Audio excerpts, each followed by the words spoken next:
নমস্কাৰ এভৰিৱান, কি খবৰ? আশা কৰোঁ সকলো ভালে আছে। আৰু এয়া নিহা থিয় হৈ আছে, ময়ো অকণমান ওলাইছোঁ, মানে পূজাক স্কুলত থৈ আহিলোঁ।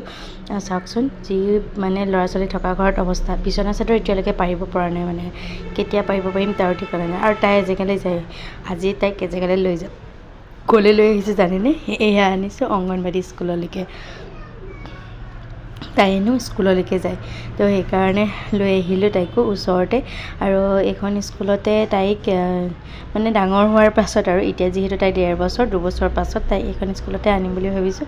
তো আজি অকণমান লৈ আহিলোঁ। আৰু চাওকচোন তাই যে আহি কেনে এয়া খেলি আছে।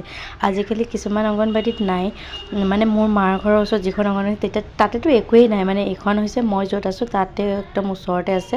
আৰু অংগনবাড়ীখনত দেখিছেনে এইবাৰ যে চকী বেঞ্চ এইবোৰ চব আহিছে ল'ৰা ছোৱালী খেলিবৰ কাৰণে। আৰু ল'ৰা ছোৱালী স্কুললৈ অহা একমাত্ৰ কাৰণটোৱে হৈছে সিহঁতে খেলিবলৈ নাহে জানো, বিশেষকৈ সৰুকেইটা। আৰু স্কুলৰ পৰা আহি এয়া মুড়ি লাড়ু খাই আছোঁ। কি হৈছে জানেনে, মানে আগৰ পৰাই অভ্যাস, এনেই থকা সময়খিনি অকণমান কিবা কিবি এটা চোবাই থাকিবলৈ ভাল লাগে, সেইকাৰণে মুড়ি লাড়ুকে চোবাইছোঁ।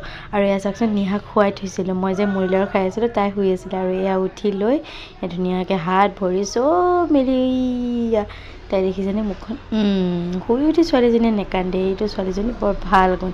আৰু চাওকচোন বিচনাতে দিলে চিচি কৰি, এইয়া চিচি কৰি দিলে।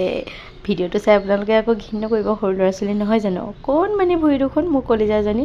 আৰু এয়া পূজা স্কুলৰ পৰা আহি পোৱাৰ পাছত। আৰু আজি মিনি ব্লগটো ইমানতে সামৰিছোঁ, আজিলৈ বাই।